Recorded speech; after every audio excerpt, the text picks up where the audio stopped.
चारू जी देखिए झांसी के बारे में हम तो बोल सकते हैं कि हमें मालूम है गलत है, लेकिन इनकी आवाज नहीं निकली उस बच्ची के बारे में अभी भी। सच्चाई ये है। लेकिन बाकी के एग्जिट पोल्स को हम डिस्कस करते हैं ऐश्वर्या, और बहुत जल्दी मैं आपको 2-3 बातें बताती हूँ। झारखंड में हमारी सरकार पूर्ण बहुमत के साथ बनने जा रही है। झारखंड करंट सरकार ने, जेएमएम और कांग्रेस सरकार ने वहां के सारे लोगों की सारे सपनों को दफना दिया अपने पॉलिटिकल गेन के लिए। उन्होंने क्या किया, वहां पे करप्शन बढ़ा दिया, सारे वहां पे ट्राइबल्स की जमीनें जब्त कर ली, बाहर के लोगों को बोला आ जाओ, तुम पानी भी ले जाओ, तुम जल भी ले जाओ, तुम जंगल भी ले जाओ, सब कुछ अब तुम्हारा है, हम बेचने को तैयार है। प्योर एंड प्योर करप्शन का स्टेट बना दिया। हमने देखा कि कैसे आईएएस अफसरों की अलमारियों से गड्डी की गड्डियां निकली है कैश की, झारखंड से निकली है सारी, चाहे वो कांग्रेस की नेता हो या उनकी गड्डियां तो महाराष्ट्र में भी बोला गया है चारू निकली है। दूसरी बात, हाँ, लेकिन गड्डियों पे मत जाइए। चैलेंज हमने फिर से चैलेंज इशू किया है कि आप एक बार प्रूफ तो दिखा दीजिए। यहाँ पर आप बातें करते रहते हैं, आपको लगता है कि सिर्फ बोल देने से सारे फर्क पड़ जाएंगे, ऐसा तो होता नहीं। महाराष्ट्र में ये बात करते हैं, माँ की बात करते हैं, मराठा की इज्जत किसकी करते हैं ये बता दीजिए। माँ की इज्जत करी इन्होंने महायुति की नेत्री चाइना एनसी का इतना अपमान किया, उसके बाद माफी मांगी नहीं, तो कहाँ से माँ की इज्जत करेंगे? बहुत सारे कैसे करी जाती है? लेकिन मराठा बाला साहब ठाकरे जी जो बात बोलते थे, उनकी बात से कंप्लीट यू टर्न ले लिया आपने। उनके दुश्मनों के साथ हाथ मिला के आपने सत्ता पाने की कोशिश करी। आज आपको लगता है कि महाराष्ट्र की जनता आपका साथ देगी? ऐसा नहीं होने वाला। ठीक है चारू जी, एक बार रत्नाकर जी और विनय जी भी हमारे साथ लगातार बने हुए हैं। रत्नाकर जी, एक छोटा कमेंट आपका जरूर लूंगा मैं, क्योंकि चारू जी ने महाराष्ट्र और झारखंड में जीत का दावा किया और कहा कि रोटी बेटी माटी सब चलेगा वहां पर। रत्नाकर जी अनम्यूट कर लीजिए। हाँ बोलिए। कौन कहता है कि सपनों को न आने दे हृदय में, देखते हैं सब इन्हें अपनी उम्र अपने समय में। अभी ये इतना सपना भी नहीं देखेंगी तो क्या देखेंगी? और दूसरी चीज चारू, एक चीज मैं आपसे पूछता हूं, आप सबूत मांग रही हैं कि करोड़ कहां से मिले दूसरों के। आपके तो शिंदे गुट के जयंत साठे के रूम से 2 करोड़ मिले, बोरो में मिले।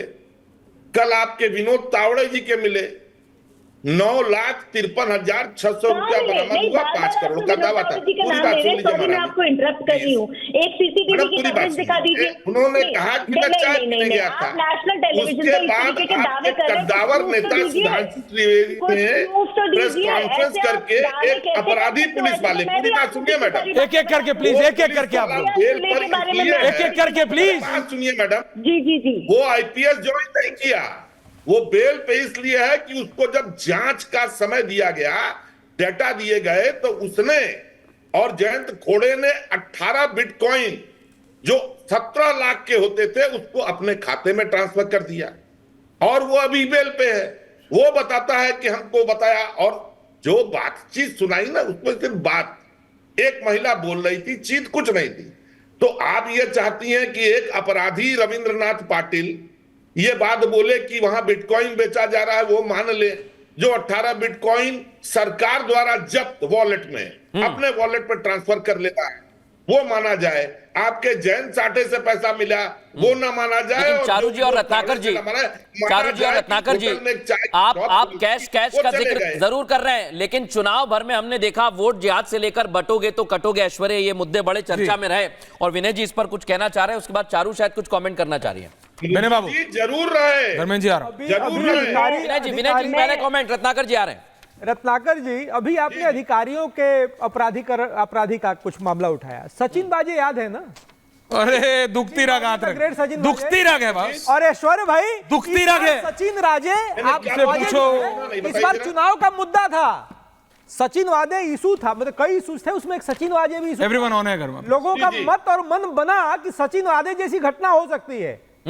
सचिन वाजे साहब नेशनल सेंसेशन। लेकिन एक सेकंड जरा वापस उत्तर प्रदेश पे आते हैं। नौकरी छोड़ करके उसने शिवसेना ज्वाइन की, शिवसेना छोड़ करके फिर नौकरी में आ गया, फिर मर्डर करके जेल में चला गया। बताइए। लेकिन उत्तर प्रदेश बहुत इंटरेस्टिंग हो रहा है। मनोज सिंह, अभय, धर्मेंद्र जी, अभय मैट्राइज, पीमाक, सब 7-3 7-2-6-3, इससे आगे नहीं। सपा बहुत कॉन्फिडेंट लग रही है। आपका नंबर एनालिसिस क्या कहता है? आपका वोट शेयर परसेंटेज क्या कहता है? फूलपुर, मझावन, करल, कटेरी, कुंदरकी, गाजियाबाद, मीरापुर, खैर, सीसामाऊ। अबे बीजेपी कांग्रेस दोनों सुन रहे हैं अबे, और मनोज बाबू भी बोलिए अबे। ऐश्वर्या भाई, ऐसा है कि यह बाइपोल हो रहा है, और बाइपोल में ऐसा होता है कि जो वोटर्स होते हैं उतने इंटरेस्ट से वोट करते नहीं है। मैं आपको बता रहा हूं कि जब बड़ौदा लोकसभा सीट नरेंद्र मोदी जी ने खाली किया तो बीजेपी चुनाव जीती, लेकिन 2 लाख का मार्जिन कम हुआ था। तो कहने का अर्थ है कि जो बाइपोल होता है उसमें वोटर्स उतने इंटरेस्ट से वोट करते नहीं है, और बीजेपी के लिए कभी भी बाइपोल अच्छा जाए इसका मतलब मैंने बहुत कम देखा है। क्यों कब देखा है? क्योंकि बीजेपी के जो वोटर्स होते हैं कामकाजी होते हैं, और वो लोग मैंने मेन जो जनरल इलेक्शन होता है उसमें तो आके वोट करते हैं, लेकिन इसमें थोड़ा आपका नेटवर्क थोड़ा गड़बड़ा है अबे बाबू, आपका नेटवर्क ठीक करके वापस आते हैं। धर्मेंद्र जी देखिए, आप कह रहे हैं पुलिस ने बाबा की मदद की, एडमिनिस्ट्रेशन ने भूपेंद्र चौधरी की मदद की, उसके बाद भी आप 9 की 9 सीट जीत रहे हैं। मैं समझना चाह रहा हूं कैसे, और फिर मैं मनोज जी से जिन्होंने सर्वे करा है, और फिर चारू जी आपको जवाब दे रहे। जी बताइए। ऐश्वर्या जी, ये बात मैं नहीं कह रहा हूं, इस देश की सभी सम्मानित मीडिया के कैमरे ने दिखाया है इस बात को। 7 पुलिस अधिकारी को चुनाव आयोग ने सस्पेंड किया है, मतलब दोषी पाए गए। रियलिटी है। जितनी हमने शिकायतें करी, कमिंग चारू कमिंग, शिकायत बिल्कुल ठीक थी। हम ये कहना चाह रहे हैं कि जो भारतीय जनता पार्टी की मंशा थी, जीत का अंतर इतना ज्यादा था, प्रतिष्ठा बाबा की दांव पे लगी है। बाबा 2019 में अपनी सीट गोरखपुर में नहीं बचा पाए थे उपचुनाव में, तो ये विधानसभा क्या बचा लेंगे मुझे बताइए? जिसका संगठन मजबूत होगा, कमिंग चारू कमिंग रहोगे। भारतीय जनता पार्टी की नाकामी कौन नहीं देख रहा मुझे बताइए?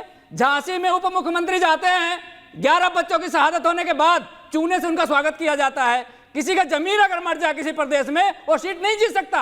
आप जाके जमीन पे बात करिए, लोगों से पूछिए। ये सच्चो अगर किसी को राइफल दिखा के, पिस्टल दिखा के घर में भेज दे, आप वोट मत डालिए।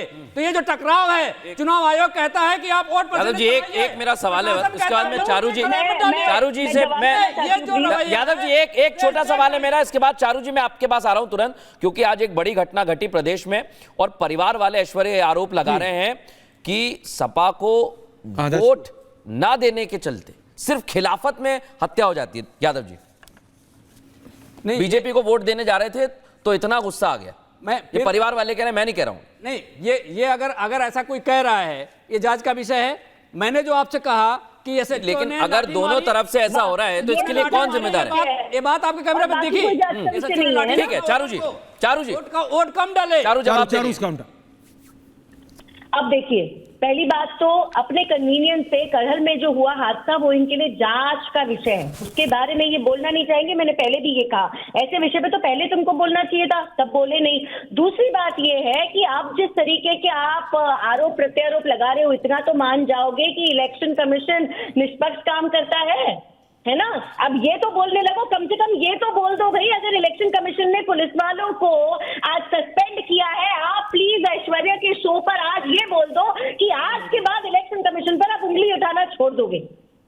500 शिकायत की, 500 शिकायत में 7 सस्पेंड हुए हैं। ये सच्चो सस्पेंड नहीं हुआ अभी, जिसने राइफल लहराई वो सस्पेंड नहीं हुआ है। ये आपके कैमरे पे बोल रहा हूं मैं। ठीक है, शिकायत है इसकी, ठीक है, ऑन रिकॉर्ड शिकायत है, लेकिन सब कुछ अभी इलेक्शन कमीशन है, इलेक्शन कमीशन देख रहा है, एक्शन भी ले रहा है। मनोज सिंह, मैं आखिरी एक सवाल, क्योंकि ये आंकड़े बड़े दिलचस्प हो गए।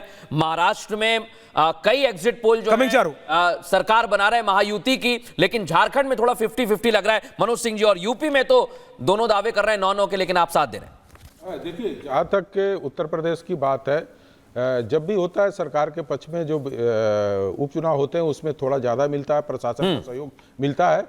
समाजवादी पार्टी ने काफ़ी एग्रेसिव रहकर वहाँ पे पोल कराने की कोशिश किया। इन लोगों ने शायद सफलता मिले ना मिले, वो उनके पॉलिटिकल पार्टी है, वो नाराजगी लगे, लेकिन जो हम लोग के आंकड़े में आ रहे हैं उस हिसाब से हमें लग रहा है कि हम 7 सीटों पे ये लेकर चल रहे हैं कि भारतीय जनता पार्टी की बढ़त मिलेगी। और लोगों में जो पार्लियामेंट के समय जो रुझान था उसके जस्ट अपोजिट रुझान इस बार बीजेपी के प्रति दिख रहा है, और उसका आंकड़े के हिसाब से रिजल्ट, हम आपके आंकड़े का सम्मान करते हैं, है ना? नहीं मैं सही कह रहा हूं, सम्मान किया, सारे लोगों ने सम्मान किया है। जनता किसका सम्मान करती है मृदुल, वो देखने वाली बात होगी। एक बार अगर आप नंबर्स जल्दी बता दे। खत्म। बिल्कुल, और मैं नंबर्स बता देता हूं जो पी मार्क का है सर्वे, वो ये बता रहा है, एग्जिट पोल जो आंकड़े हैं। सबसे पहले मैं झारखंड के बता देता हूं, 31 से 40 दे रहे हैं, यानी यहां पर इंडिया अलायंस 37 से 47 पर है। इनको आगे बताया जा रहा है। Next. के खाते में 1 से 6 जा रहे हैं। दूसरा आंकड़ा बताइए आप, क्योंकि मैट्राइज का पोल जो है वो झारखंड में ऐश्वर्य एनडीए की सरकार बना रहा है। जी, बिल्कुल। आप महाराष्ट्र के नंबर बता देते हैं। बिल्कुल, महाराष्ट्र के नंबर उसके बाद 157 के आसपास बता रहा है। बताइए इसके बाद क्विक चेंज। पी मार्क जो है वो भी सरकार बना रहा है महाराष्ट्र में, यानी महाराष्ट्र में महा एग्जिट पोल इस समय एनडीए की सरकार बता रहे हैं। ऑन एयर ये नंबर्स हैं, महायुति 150 से 170 पर रहने वाला है और महाआघाड़ी 110 से 130 पर, और अन्य के खाते में 10 जाएंगे। बात सिर्फ सिंपल है, महाराष्ट्र में टफ फाइट है। झारखंड में आप बोल रहे हैं कि बीजेपी प्लस जीत रहे हैं। I have my own doubts. Jharkhand देखते हैं। उत्तर प्रदेश दर्शकों, वेरी वेरी इंटरेस्टिंग। चारू, आप कह रहे हो बीजेपी 9 जीत रही, समाजवादी पार्टी कह रहे हैं वो 9 जीत रहे हैं, सर्वे आपको 7 दे रहा है। सपा का जो इंटरनल सर्वे है वो उनको 5 दे रहा है। आपका जो इंटरनल सर्वे है, जितनी जानकारी मेरे पास है, वो आपको 5 दे रहा है, उनको 4 दे रहा है। देखते हैं जनता ने किसको कितना दिया है। बहुत बहुत धन्यवाद आप सबका। रत्नाकर जी, आप हो कहां? उत्तर प्रदेश में पूछता है Bharat. Thank you very much.